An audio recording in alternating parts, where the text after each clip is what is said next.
come together, we can make some things work, right? So I'm so grateful and honored that you guys can take time out of your day and come out and we can have a whole discussion on what is happening in our community, because everybody's elected.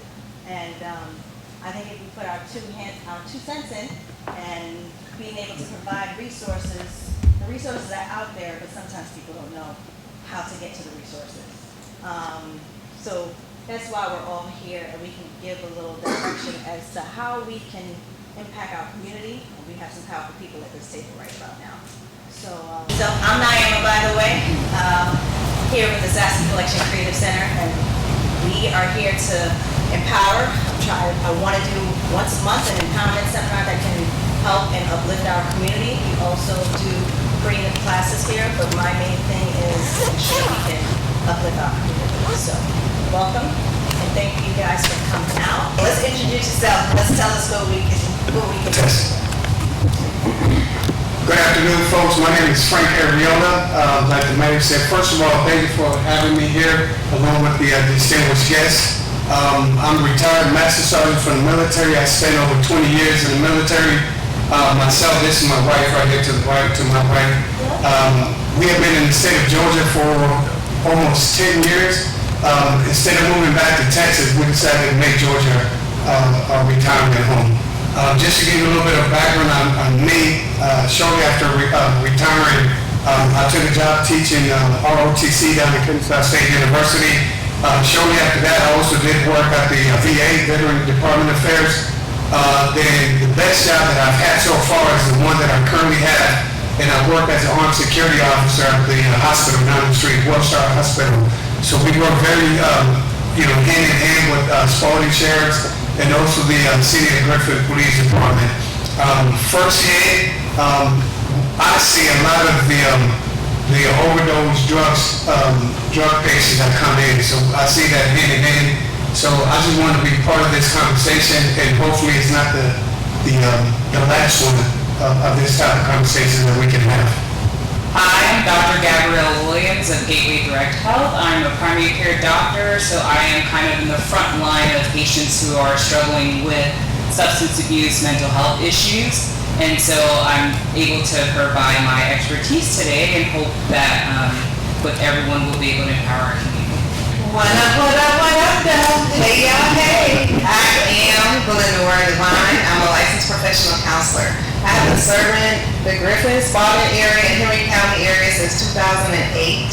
So I have had a lot of experience dealing with substance abuse as well as just mental health issues in general. Not only that, I'm proud to say that my brother went to Midway in Griffin, and he is over a year in recovery now. So yay! Good afternoon, everybody. My name is Captain Phillips. I started with the Sheriff's Office in 2008. Been there 15 years. My entire career has been spent in the detention division, so I've seen just about everything there is to see in a jail. I started as a deputy, worked my way up to a supervisor, got into training and hiring, and eventually where I am now, which is the assistant jail administrator. So I hope to provide clarification for any questions that you guys have about drugs in the jail setting. Good afternoon. I'm Daryl Dix. I'm the sheriff of Spalding County. Went into office in 2017 after spending 30 years with the Griffin Police Department. And during that time, worked various areas, ended up in the Office of Professional Standards. And, it's the drug problem that we have here now is a growing problem. It's not just growing up, it's also spreading. It's becoming more prevalent.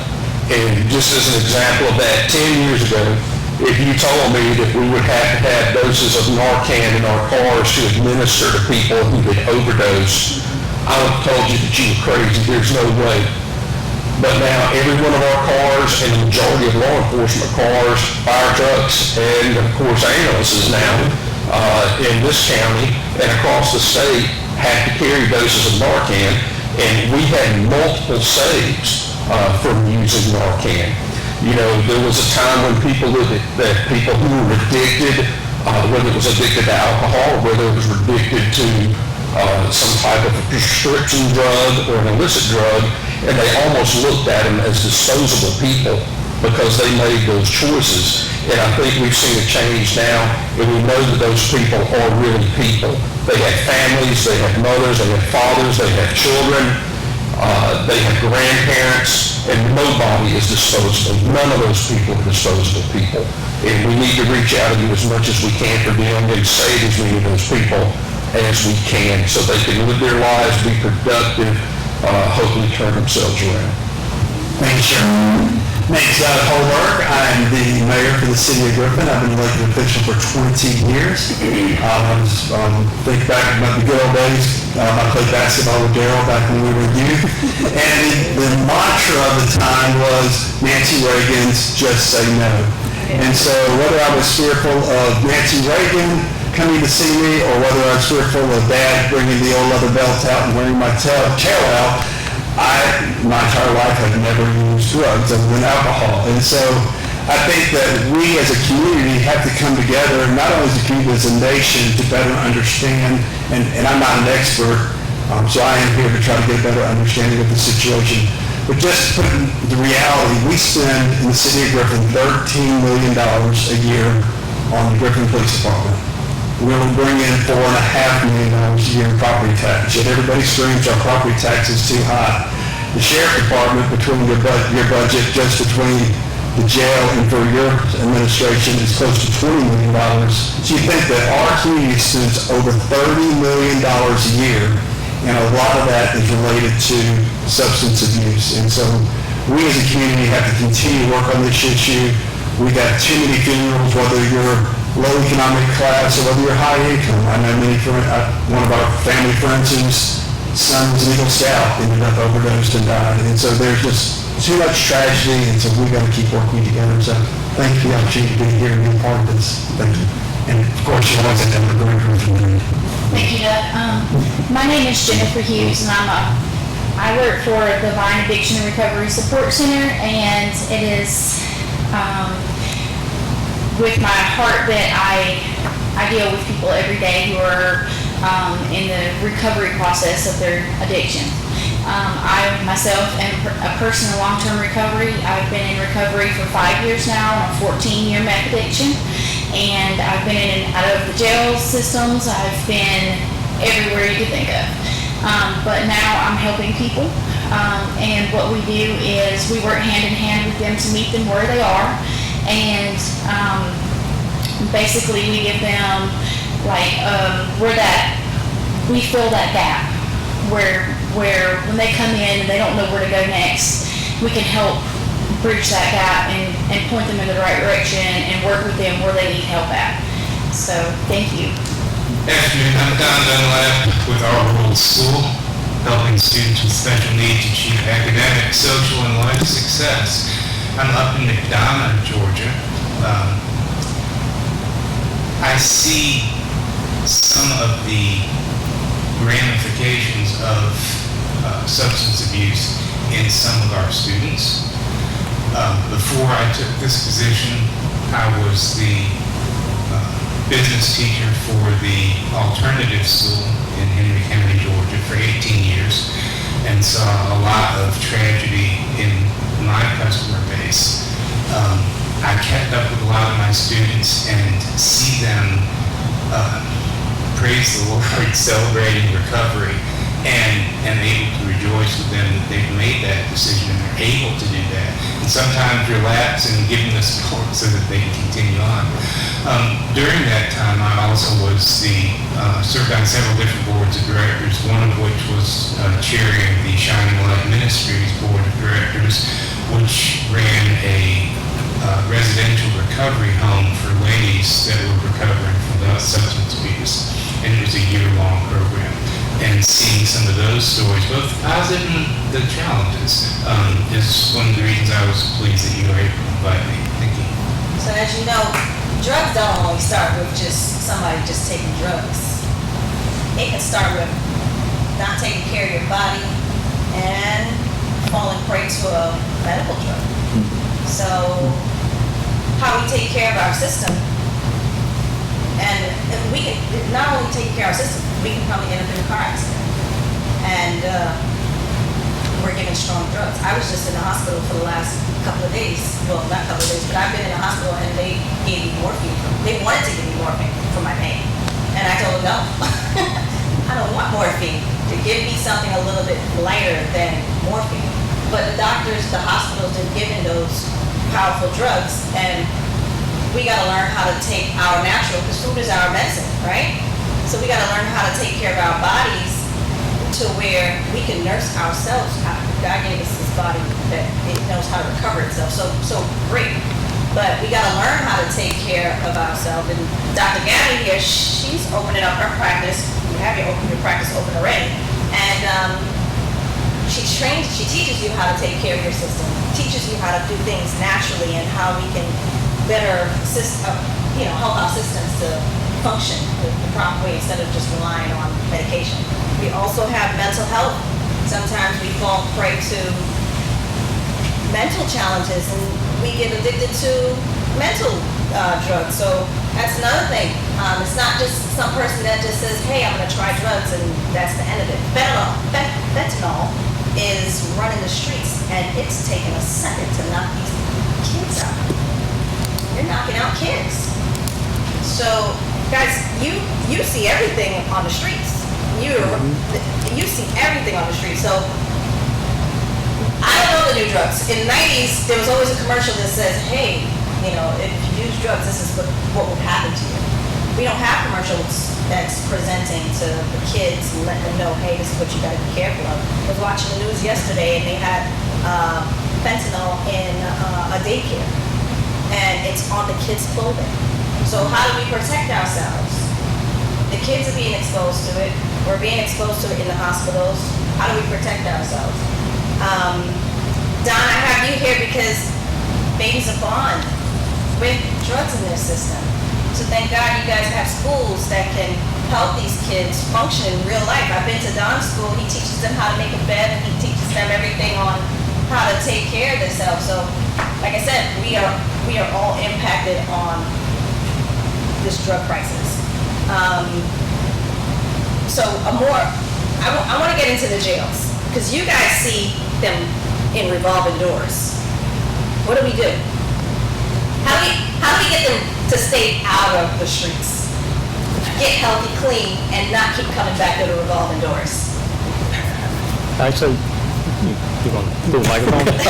Okay.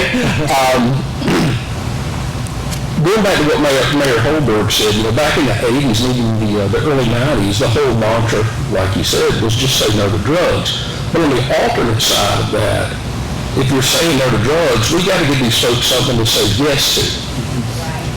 And what we're finding is that a lot of these people that are becoming addicted, first of all, addictions run in their families. So there is a genetic part of it. I didn't mean to. Correct. Yeah, I didn't mean to.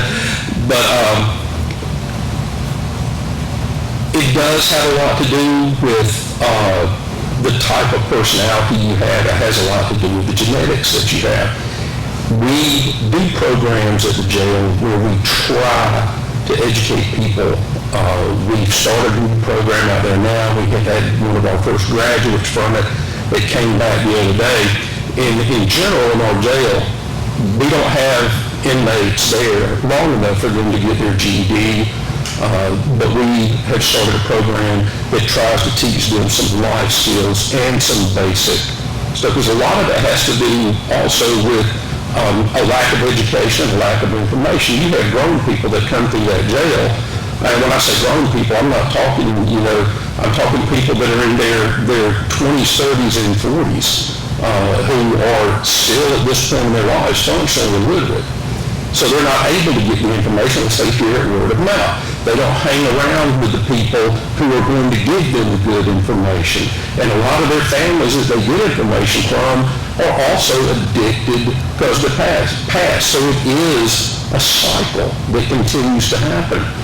I believe that the way to break that cycle is supported across the nation.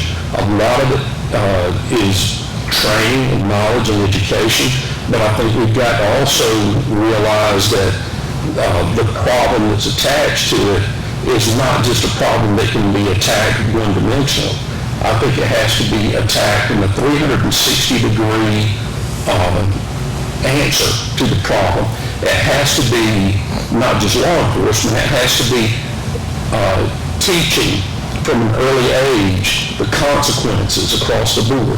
It has to be support by family members. It has to be support by community. It has to be support by the faith community to instill in these young people that these things are bad for you. These are the consequences of what happens. And it has to continue on.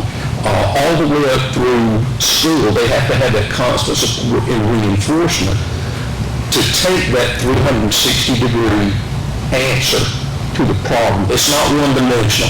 Everybody's got to do it. Everybody's got to do their part to help break that cycle. I could say this. My brother has a drug problem. It's not easy. And sometimes it's not a family thing. It's that individual. And I think sometimes we have to be bold enough to say that there is still a human being in there, because I have to remind them that there is still a king inside. Get up. So the support, sometimes it's harder for the family to show the support because they steal everything out of your house. And you know, sometimes we say they have to be ready, and they're never ready to change their life. Because it's just like a woman going in to deliver, and she gets an epidural. Oh, that drug feels so good. But once it wears off and that pain hits back again, give me back that epidural. I want it. I want this pain to go away. So it's just like a drug addict. It's like we're saying to them, you just need to stop it. You just need to want to change your life. But when life hurts, this drug feels so good. I don't want to live in pain. This fentanyl or whatever they're taking, this hit feels so good. No, I'm not getting off of it. But until they learn how to love themselves, because they're looking into every mistake or however their family background is or whatever they believe in themselves, what can they do to make the changes in their life is the hardest thing to see themselves as. So this is September Awareness. I take my hat off to everybody, anybody that came off of meth, crack, whatever drug that somebody's been addicted to. I take my hat off to them, because we don't know the experience that they've been through. We just know, okay, your life is in jail, you're stealing to get high, and you hate yourself. You're just living here and hating yourself. So that's a part of the support. So Jen, I'm gonna come to you now so you can tell us a little bit about what we can do for support purposes, because you know it personally. You've overcome it. I take my hat off to you. And I'm praying for that change for my brother for the same sake too. I cannot wait to say that he's free. Thank you. So what we can do in our community is just pull together. Like, we need to have the resources out there. Like Mr. Dick said, we have to have that education. A lot of people aren't educated on it, and then there's all these new drugs, like you said, that are out there, and there's the fentanyl, and then there's the xylazine that's out there, and it's even more deadly than fentanyl, and it's coming around even worse. It's not FDA approved for human consumption, and it is actually a horse tranquilizer, and it eats you to the bone. So I've been highly educated on the drugs and the effects of it, and where people are at with my past experience is that they don't feel like they have the support, and language and the stigma of it all are a big problem.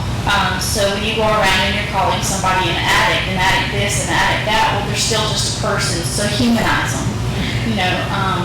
So that's what we do.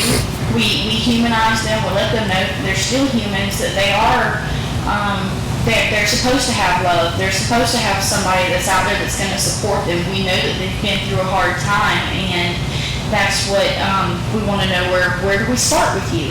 Where do you feel like you need the help out the most? What is going to make you feel like you've accomplished something? Because those little accomplishments lead up to big accomplishments. And if we can work with you one step of the way through the whole thing and help you get help, we have transportation. We do that to help them through 7 counties. And I guess back back in the day when I was using, it was just trying to get out of the, when you're in that situation, it's a hold on you, like it's a lifestyle. So coming out of that lifestyle and not knowing who you were at the time, I didn't know who I was. I started at such a young age. So trying to figure out what I liked and what I didn't like, that was something I had to work on for myself. And having the support, I had the support of my mom and dad the whole time. But I didn't know that I could reach out to them the whole time, because I was ashamed. And so the shame, the shame and the guilt, it gets in the way. And just knowing that you have somebody there, that's really all that matters. Thank you. They say you have to hit rock bottom. That's a long time. It takes a long time to hit rock bottom. Sometimes I think I've hit rock bottom a few times. I bounced back up, but I didn't know which direction to go. And one day I just got tired of it. Like, I'm tired of living this life. I knew I could be somebody else. I knew I could help people, and that's what I'm doing today. But until I found my calling, I didn't know how to come up from rock bottom. But I didn't have the resources. I didn't know there was Pine Woods out there for detox. I didn't know that there were people out there that could counsel me. I didn't know that there were people, and I thought, a rehab is for quitters, but I couldn't do a rehab, but I did spend 6.5 months with these people in jail. What was that like? Did you do any of the programs? I did, Or did you I did a skills class. Okay. So I learned life skills in there, and then I was trying to work on myself and trying to find some housing things because I figured I'd burned all my bridges in my family, because I've been out there so long. So when I did, I finished it and I got a certificate.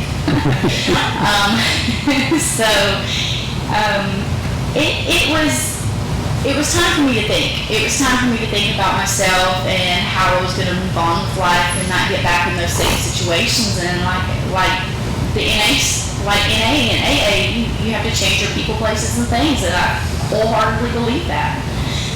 People that aren't for you. The only people I had coming to see me were my mom and my dad, and they were there weekly. You were lucky. Yes. So a lot of times we do have programs, and the programs are normally in the same drug infested area. So now we have people that run in, and it's a revolving cycle. So the hospitals are always seeing the revolving cycle. So Frank, you see them coming in, passing out. Yeah, I do, but I wanna, there were some key words that Sheriff Dix mentioned, and the young lady, the word, I think Sheriff Dix mentioned the word consequences, right? And the young lady was talking about being ashamed. So, I'm gonna say something controversial now. So back in the day when I was growing up, being embarrassed and being ashamed, was in a way kind of used to correct behavior, right? As a young kid, I remember when I got in trouble with the law and I got arrested as a teenager, and I was embarrassed and I was ashamed because I brought a lot of discredit to my family, right? So in a way, I think having consequences and bringing some of that shame to shame people and not doing it like you're trying to bully somebody, but in a positive way to correct behavior is a good thing. I would tell you, back in the day in the military, those of you guys that have served, whenever a soldier or Marine or whatever got in trouble, that individual may have gotten Article 15. Pretty much just to educate people, Article 15 is pretty much like a bad thing, right? So the company commander, the first sergeant, they used to put a copy of that Article 15 out in public view so everybody can see it. And it was a way to basically bring shame, but also bring consequences. Listen, if you're going to continue to do this behavior, your name can be on that bulletin board as well. So that was a way to kind of bring shame and also consequences, to correct behavior. So I think not to an extent, I think, some of that, may be a good thing, bringing consequences and bringing that shame, because a lot of us are driven by not trying to embarrass our co-workers, embarrass our family members, or to bring any discredit to the folks that we work with. We have different kind of people. You have conscience. So sometimes you have people that they don't feel, they just, if they feel shame, they feel like nothing. And then they just keep using it. Because nobody likes me, and who am I, and that's the other side of it. It's good that you have the family that puts you on a pedestal and say you deserve better, you need to do better. So that's why if you were able to feel the shame, but then you have the others that the shame is just there, and they're just like, well, I'm just no good, and I just keep using it, and that's it. So they just keep going with that revolving door. So just like I was saying, sometimes they're going through that revolving door, and now they're coming to the hospitals and they're passing out. How do you guys deal with that? So, again, I work at Wellstar Griffin. I'm not here as a spokesperson for the hospital, even though I already got cleared from HR that I can mention I work at Griffin. And I think Sheriff talked a little bit about it too. I think when people start using drugs, they start with the lowest possible drug possible, right? And they try to chase that feeling and how that particular drug make them feel. And all it does is just kind of opens another gateway to other drugs. If you started using pain medication, whether it was yours or you obtained it from your family member, and you obtain a certain high from that pain medication, then you're going to graduate to the next thing that can get you that particular high. At our hospital,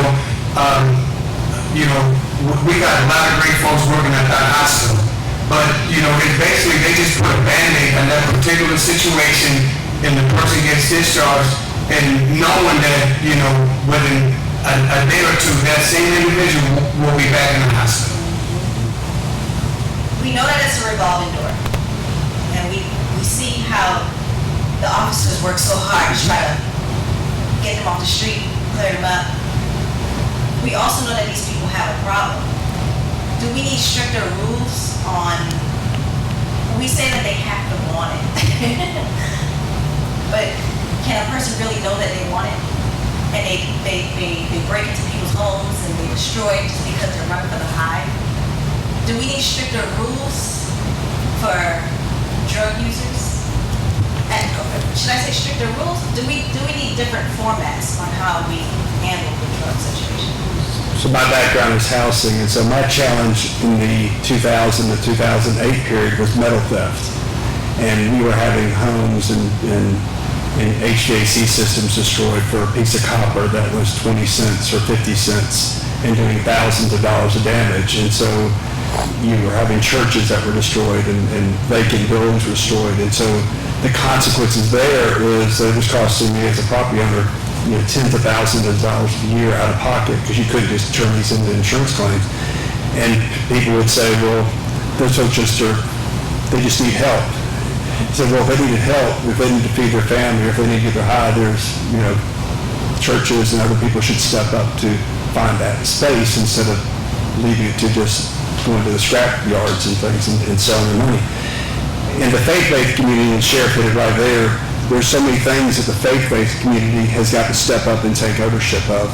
I'm a former scout leader, 20-year soccer coach, worked with the youth program at First Baptist for over 20 years as youth leader, and it's being a part of people's lives and trying to be there to create those opportunities for that conversation of what they can and can't do. I still go out and play soccer with a bunch of 20-somethings that I used to coach down in Pike County every Sunday. I get beat up every time, but just to be able to be there to be that counsel and that guide, and if they do get in a little bit of trouble, having that relationship where they can talk about it. And so we as a community have to do a better job of reaching out and looking for those that are crying out for help, and then figuring out how do we become, when we pushed that in the 90s and the 2000s, business would say, well, I can't hire someone that's sober to work this job. Why would I want to do this program? And so it's basically taking all of our resources together and trying to figure out how, as a community, we can work better together. Because government only has one option, that's take them to the jail. But we, as a community, need to work, I think, better together to partner and develop those relationships. So it's a whole domino effect. Yep. All right? From what I've seen, people who are addicted, they lose sight of the future. They lose sight of what's down the road, and they live for the minute. They live for the moment. They don't consider what's going to happen if they break into this house. They don't consider if they steal this. They don't consider what Mr. Holberg or other landlords, property owners are going to have to go through if copper and wire is stripped out of their houses. They live for the moment to get what they want, to get what they need, to get that high, to get to where they want to be. But I think that's part of the first problem. I also think that before you can love yourself, like you were speaking about, I think there comes a point in that where you have to respect yourself before you can love yourself. Because you can't love what you don't respect.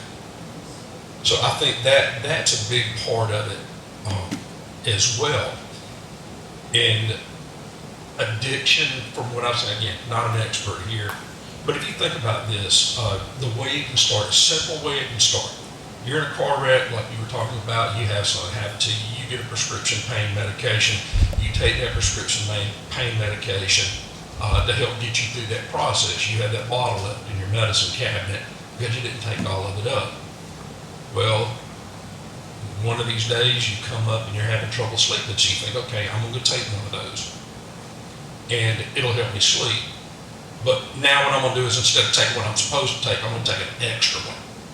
So it'll make me get to sleep faster. And it can start off with something just as innocent as that. And then the next thing you know, you have people out here that are like taking Lortab and things like that, taking 20 and 30 pills a day because their body has become so accustomed to it. And it all starts out with, okay, I'm having trouble sleeping, so I've got some of these left in my medicine cabinet, I'm going to take one.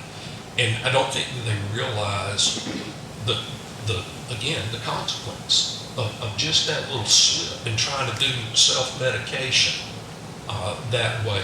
And again, that leads into the whole thing about you live for the moment, what you need for the moment, and not the consequences that are going to happen down the road because of that choice you made. Also, going back to the gateway, so that I think it's happening in our schools, because I have a child that goes to middle school and he comes home and he talks about the bathrooms and the locker rooms are filled up with smoke from kids vaping. And so that's a gateway, because what happens when somebody brings home or brings in one that's got THC in it, and then you have that, so that steps it up a notch. And then what happens when they need something more because they've become tolerant to that. So I think it needs to start in the schools. Because I have to have talks with my child. He'll tell me about it, and I tell him, I hope you're not doing that, are you? He says, oh no, and he's very honest with me because he knows the struggles that I went through. I haven't hid anything from him. I just actually got my kids back a year ago, and they're very open and honest with me on that situation, and they hold me accountable just like I hold them accountable. But I've noticed that there's a lot more of it in the school systems now, so I don't know what we're doing about that, but I would like to. Just to piggyback off of that, while I lead a private school right now, I was in public school for 18 years and saw the drug use increase exponentially as we've gotten closer to where we are now. The other thing is, it's not just intense drug use.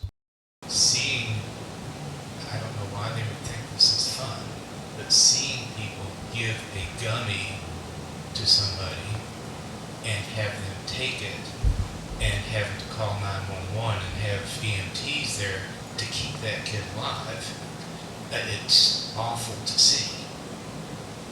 With Halloween coming up, we buy candy for our household, and we let them go to the events that the police department has, and that they do along with the fire departments and things like that. We also do the church events, but my children know not to take any candy from school. So once again, we have a domino effect. It's happening in the schools and it's happening in the household. So not only do we have to empower our families too.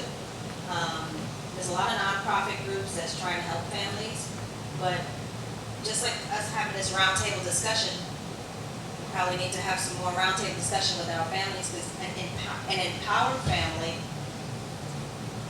it can help the kids. Because we're getting to the source of the kids, but the family is messed up.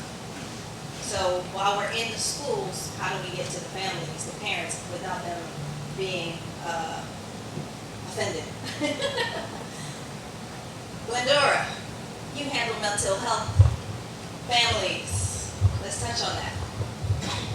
So it's several things I wanted to say. You guys are doing a great job in bringing up the conversation. When we talk about the people being, addicted, one thing we gotta truly remember is self-medication.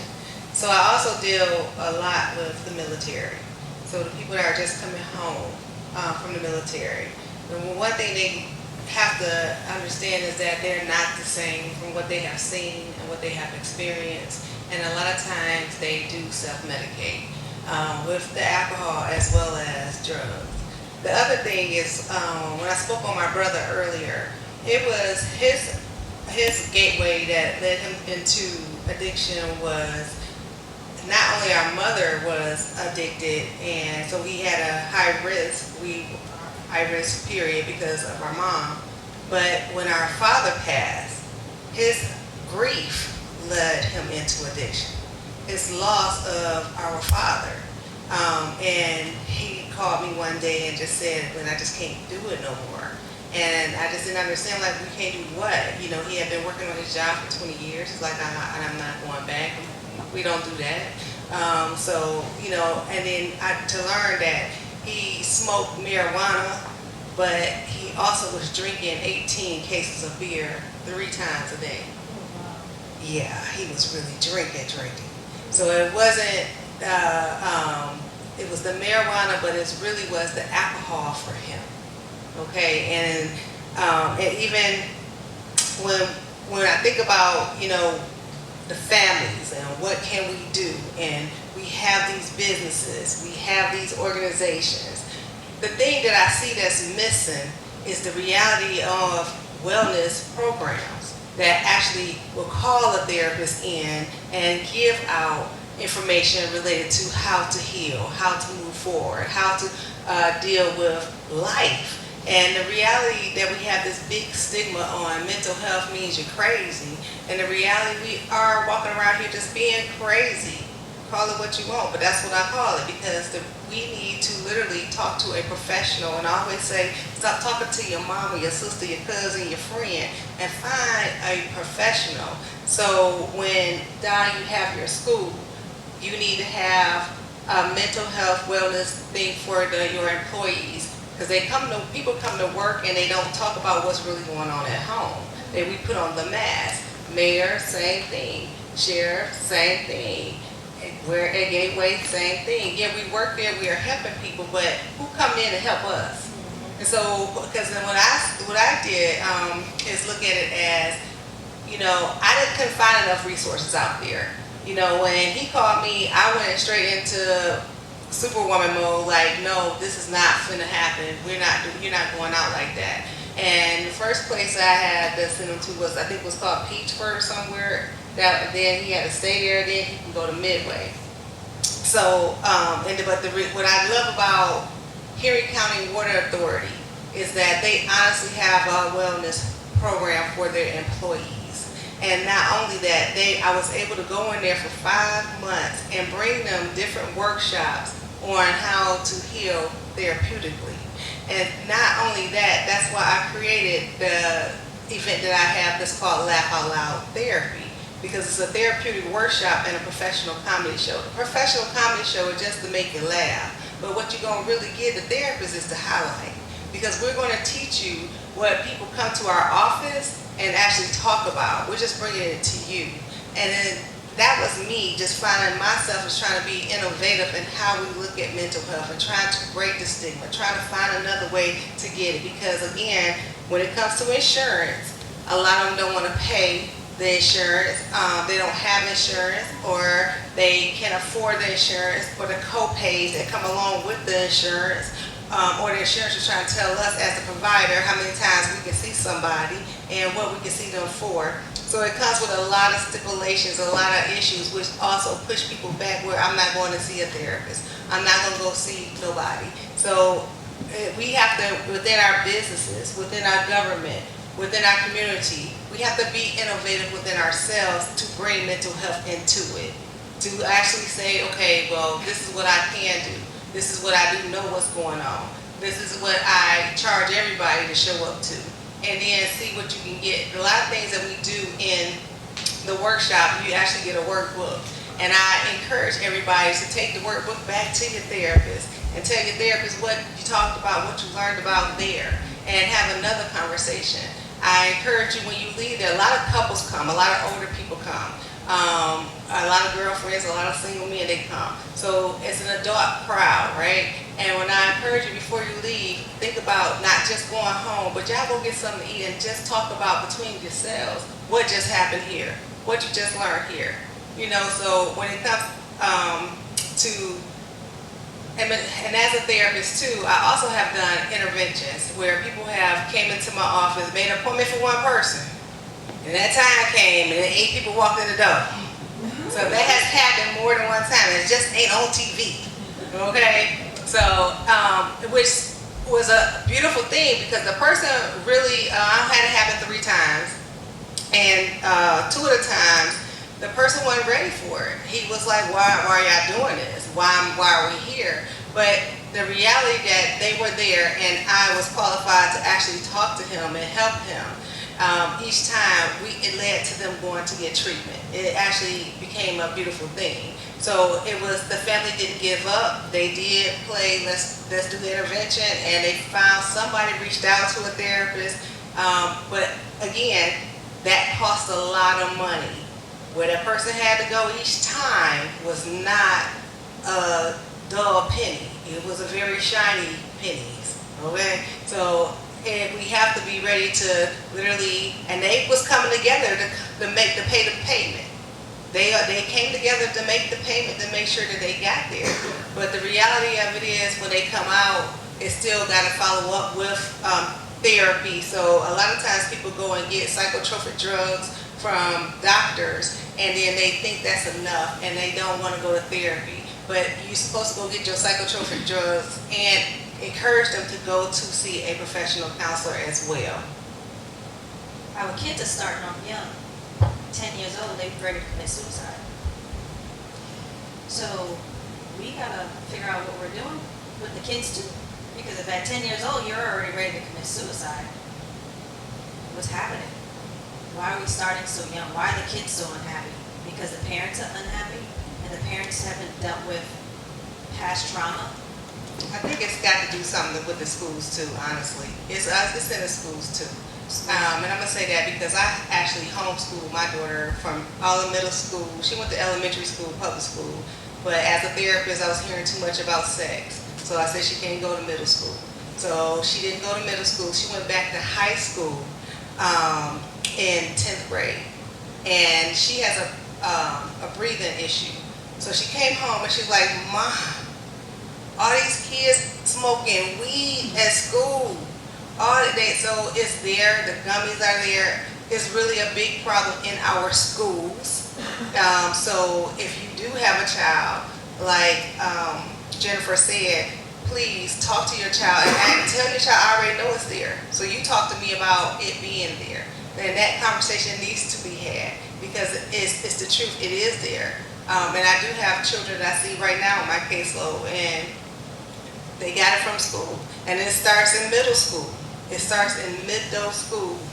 So please pay attention to what's going on to your child in middle school. So I'm from New York. We had police officers in our schools. They didn't play that. We had to go be metal detectors. the schools are like here, but what are some of the challenges for security that's at the schools here? Why is there so much drugs and paraphernalia in the schools? How are they getting them in there? And are we not going through security? No? You don't go through security. It's not like up north, because I'm from Detroit, and we walk through metal detectors too. So it's not like that there. And I feel like it's not enough resource officers in the school to really combat the issue. Our schools are huge. Our schools are little cities by themselves. And, it's just not enough resources available. And again, There's resources, we just need to have more conversations. Well- How we gotta make it work. But there's definitely money out here. well, the money might be out there, but they're not It's- spending it on wellness and mental health. They're not spending it on substance abuse. It's waiting till it become a problem, and then it's a problem. But as we continue to fight and say, especially with our juveniles, and I'm just going to talk from the court system, I dealt a lot with the court systems in Henry County and in Spalding County. And the reality of it is, like, as a therapist, if I say this child is oppositional defiant, we got a system where they got to do so much stuff before we can really say we're going to detain them, or we can actually do something for them. So the kid feel like they keep getting a slap on the hand, and they continue to reoffend and reiterate what they're not going to do, and it continue to be a problem for the parent. So it's really with our judicial system and how we're looking at our juveniles that really need to be revamped in Henry County and Spalding County. And I can speak, and I'm going to say Clayton County too, because I dealt with them too. So we just need to have more discussions on how we gotta make it work better. Or watch who we vote in the office. I ain't talking about you, Mayor. Okay. I hope you ain't talking about me either. No. But, We're not pointing any fingers there. Something that the doctor hit on right there too.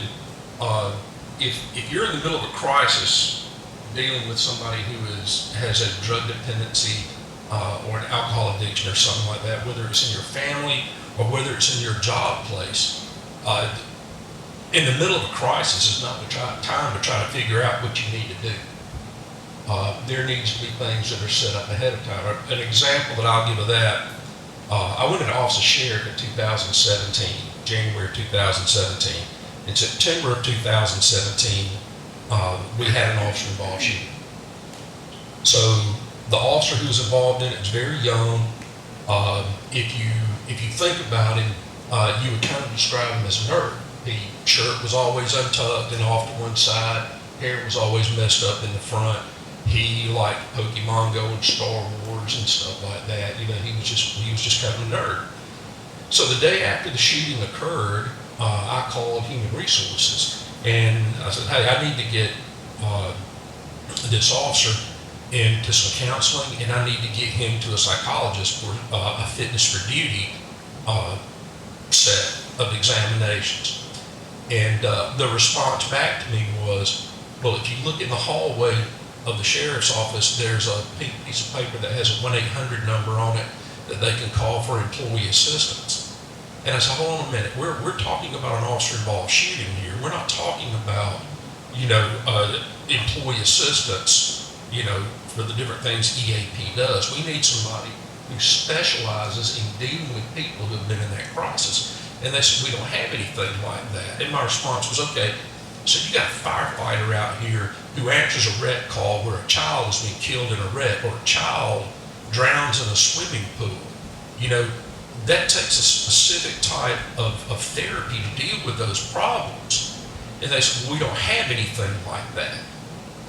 So you hit the nail on the head when you said that about, in your jobs and in your workplaces, you need to go ahead now and check and see what's set up if you have somebody who may be in need, because when they talk to you or make a confession to you, or when they reach out to you as another employee for help, you don't want to be in the middle of that crisis trying to figure out who do I call, who do I talk to. So I'm not a doctor, but I'm licensed. So I want to correct that on camera. So listen, I want to say this about EAP. EAP, as mental health counselors, is something that we frown upon. Because it's already, again, you finna tell me how many times I can see this person. And I can't change the diagnosis, if I feel like they need it, and it really is not therapeutic. Because the first, you're gonna give me 3 to 5 sessions. Well, the first 2 sessions, I'm really still trying to get to know this person trying to get to know me. So, and a lot is not gonna be divulged, right? So, you're right, we gotta have these crisis intervention specialists ready to go. I honestly do it for one company down in, what is it called? Purple, the Purple Factory. So I'm connected to, when they have a crisis, they call me and I'm down there. But I want to get his phone to the doctor so we can hear her voice on these issues. Before you do that, because the jail, they need it too. We definitely need it because you guys are head on with the inmates. You're in every bit, and then you have limitations. So you know what, you might not see a potential of an inmate, and you know what they're going through, and you can't help, you can't do certain things, or you can do certain things, and you're living with the inmates.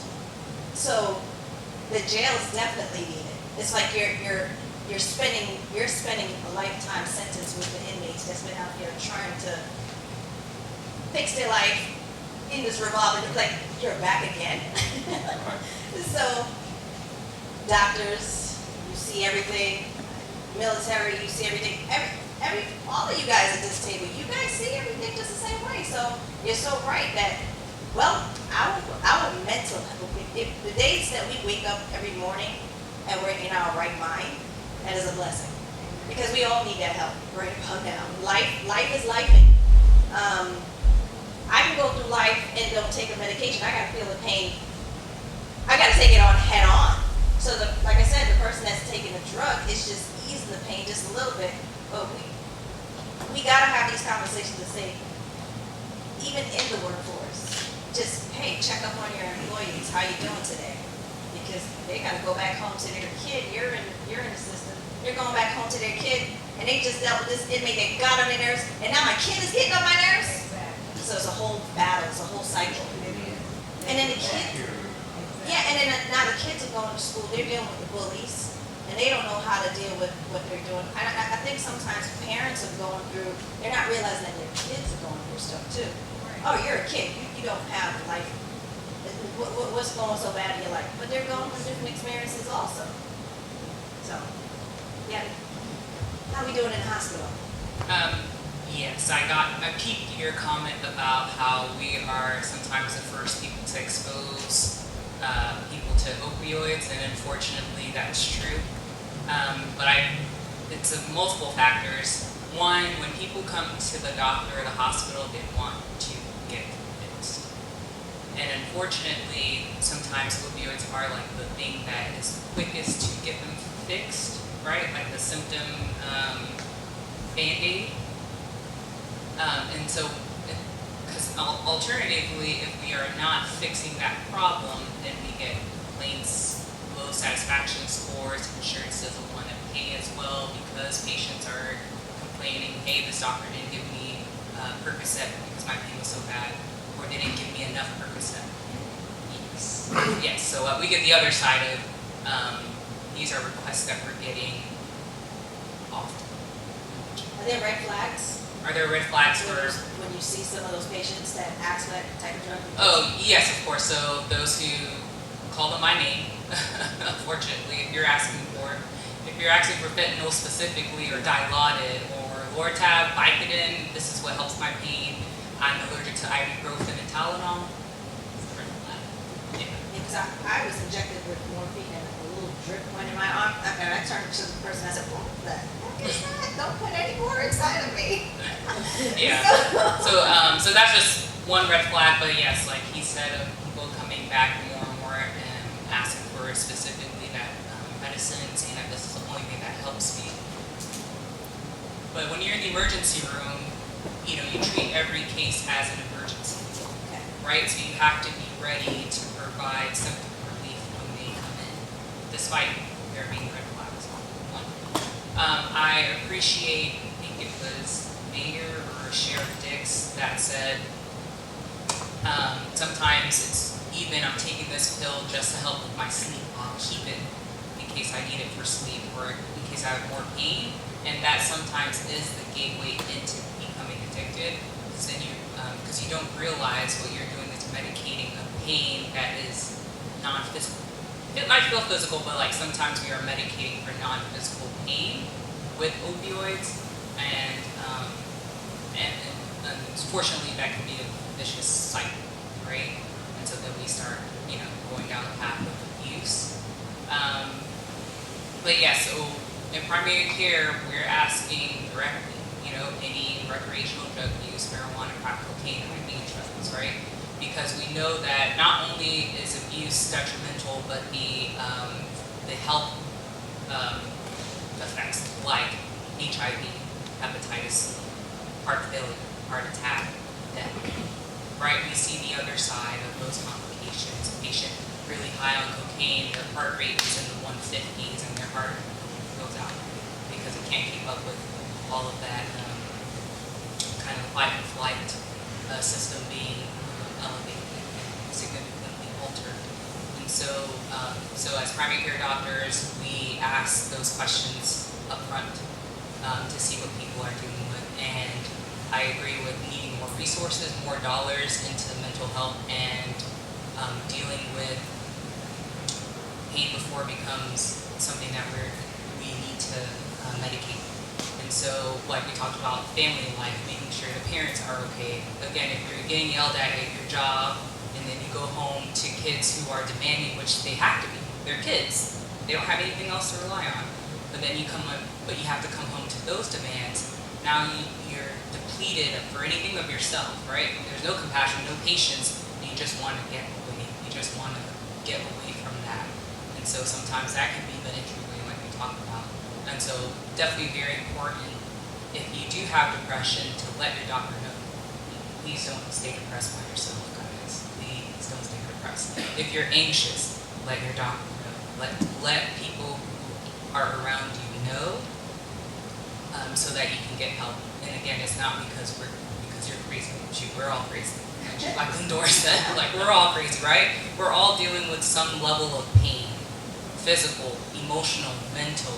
Not able to sleep well, not able to eat well. We're all trying to grind and hustle and be able to pay our bills and pay for this, pay for that, unfortunately in this American culture. And so that hustle, that grind, taking time for ourselves, maybe in a pain medicine you finally get to kind of chill and not think and can escape. Maybe in 18 cases or 18 years you're able to get away and escape. So I think it's important for us to start first, like again, if we have depression, anxiety, we need stress management to seek that, but also finding, through therapy, finding tools to deal with the pain, to deal with the stress, right? It's not only stopping at, okay, I reached out to someone and no one told me anything, but also we need to get the tools on how we can deal with the stress from now on. Journaling, meditation, mindfulness, talking with a therapist, going out with friends, taking the time during your lunch break to actually sit down and eat and not rush through or work through, eat while working, right? Taking that time, hey, I gotta sit in the car for 10 minutes when I get home. I'm not going in the house immediately. I need to kind of debrief and de-stress, and I'll go in the home. Like saying that I'm a priority, how I'm feeling is a priority, so I'm gonna do things that make sure that I'm